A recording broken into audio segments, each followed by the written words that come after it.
अब वो नाम तो चल रहा है, पर नाम क्यों चल रहा है? क्योंकि राजा भरत एक राजा है, इसलिए उनका नाम चल रहा है। बहुत बड़ा महल है, इसलिए उनका नाम चल रहा है। कोई चीज की कमी नहीं है, इसलिए नाम चल रहा है। और यही नहीं कि पैसे वाले का नाम चलता है, ये उल्टा काम करे इनको भी नाम चल जाए, बड़ी बात नहीं नाम चल रहा। सत्कर्म करोगे तो भी नाम चलेगा, बुरे कर्म करोगे तो भी नाम चलेगा। अंतर मात्र इतना होगा, आपके कर्म अच्छे हैं, आपके कुल का मान पूरे देश दुनिया में बढ़ जाएगा। अगर आपके कर्म अच्छे हैं, कर्म खराब है तो जन्म देने वाली का नाम भी कलंकित होगा, पालने वाले का नाम भी कलंकित होगा, उस कुल का नाम कलंकित होगा जिस कुल में आपने जन्म लिया है, उस गांव का नाम कलंकित होगा जिस गांव में आप रहते हो, उस जाति के नाम पे कलंक लगेगा जिस जाति में आपने जन्म लिया है, उस गुरु के नाम पे कलंक लगेगा जिससे आपने ज्ञान लिया है। बहुत सारे लोगों की आदत होती है, यार कार आ गई, फलाने के पास में तो गाड़ी है यार, बगला है यार उसके पास, जमीन बहुत है उसके पास, और जिसका नाम चलता है ना तो लोग उसके पीछे दोस्ती कर लेते हैं। इससे दोस्ती करो यार, ये तो वीआईपी आदमी, पैसे वाला है, इससे दोस्ती हो जाएगी तो अपने काम आएगा।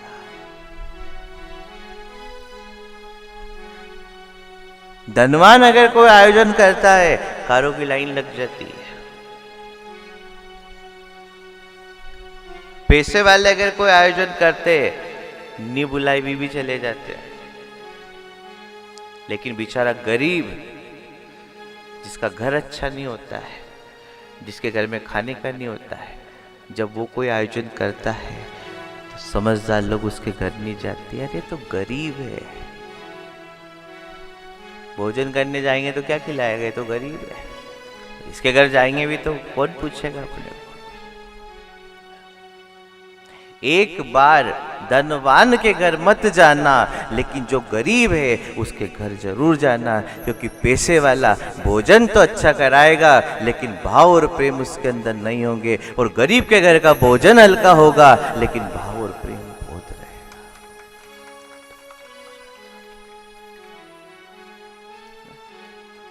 वीआईपी की चर्चा करते, वीआईपी रावण भी था,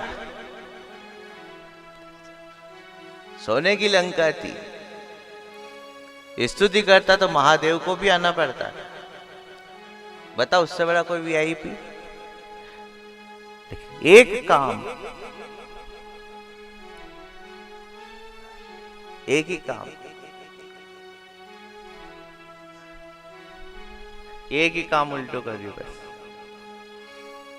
अब याद हो तो बोलो भी सही। क्या हुआ फिर? पूरा कुल, भाई बंधु, सारे पुत्र, सबका एक काम। रावण बहुत बड़ा विद्वान था।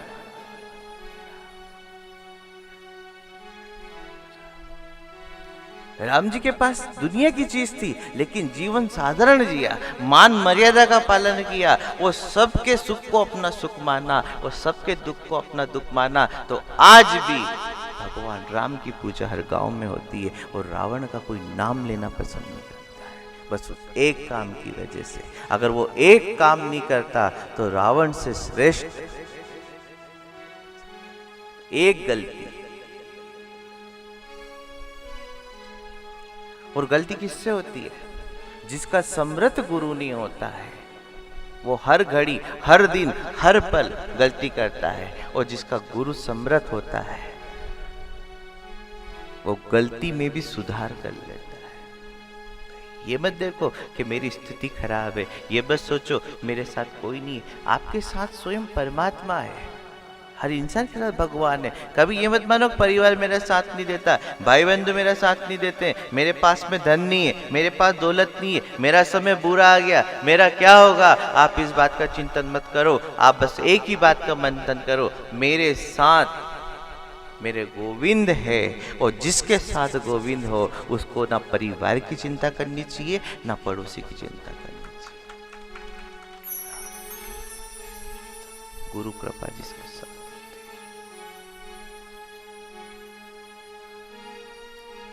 भरत जी का नाम जब संतों ने सुना, कई गांवों में सुना, कई गलियों में सुना, कई चौराहे पे सुना, लोगों के मुख से सुना, गांव वालों के मुख से सुना, संत महात्मा ने मंथन किया, विचार किया कि भरत का नाम हर जगह सुनने में आता है।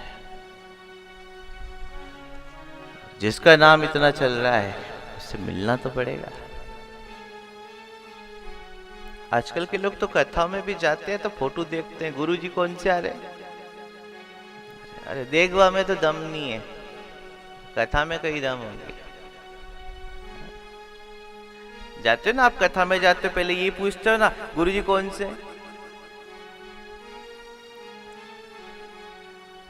और नाम सुन लिया फिर फोटो देखते हो, फोटो कैसे, नाम भी अच्छे फोटो भी अच्छे। अब फोटो अच्छा है तो चला देखा दम है कि नहीं है।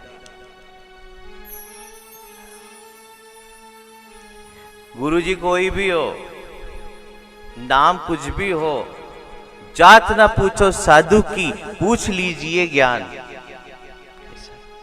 आप ज्ञान पे ध्यान दो।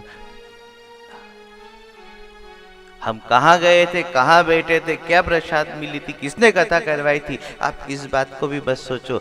आप तो बस श्रीमद् भागवत कथा में हमने क्या सुना और क्या पाया है और क्या ले जाना है, अब तक तो जो किया सो किया, लेकिन आगे से क्या करना है, बस इस बात पे ध्यान दो। जो किया सो किया, लेकिन आगे अब क्या करना है, क्योंकि खेत में वही उगेगा जो बीज डलेगा।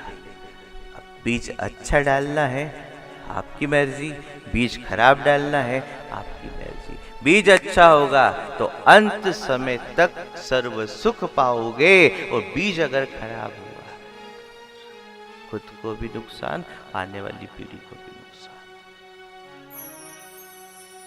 श्रीमद् भागवत कथा में वर्णन आता है कि जो अपने सिर पर श्रीमद् भागवत कथा एक बार उठा ले, उसकी 71 पीढ़ी के पितरों को बैकुंठ धाम की प्राप्ति होती है, और कथा करवाने वाले को साक्षात नारायण भगवान की परम कृपा होती है।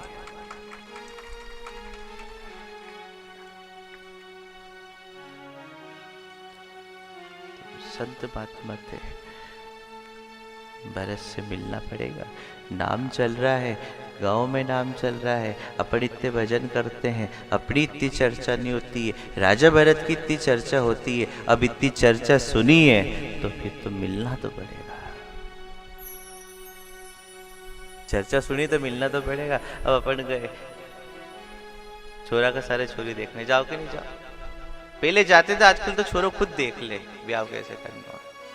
पहले माँ बाप देखते थे, सही बात है, और माता पिता जो चयन कर लेते थे बस वही बहू बनती थी। और आजकल क्या हो गया,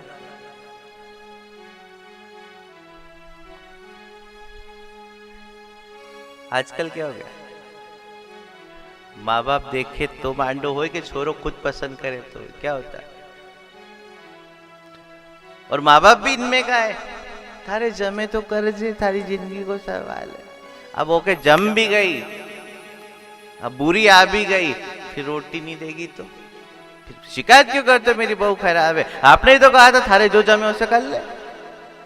ओके जम गई, अब रोटी दे कि बहू कैसी है, घर में आने पे पता चलेगा। बर्तन कैसा है बापरोगे तो पता चलेगा, और गुरु कैसा है उसके मार्ग पे चलोगे तो पता चलेगा। बहुत सारे लोग कहते हैं हमने तो फलाने गुरु जी से नाम ले लिए। नाम लेने से भी कुछ नहीं होगा, नाम लेके वो काम करना पड़ेगा जो आपको बताया था कि वो मंत्र जपना, किसी का बुरा मत करना, चाहे किसी ने तेरे लिए गड्ढा खोद दिया हो, लेकिन तू किसी के लिए गड्ढा मत खोदना।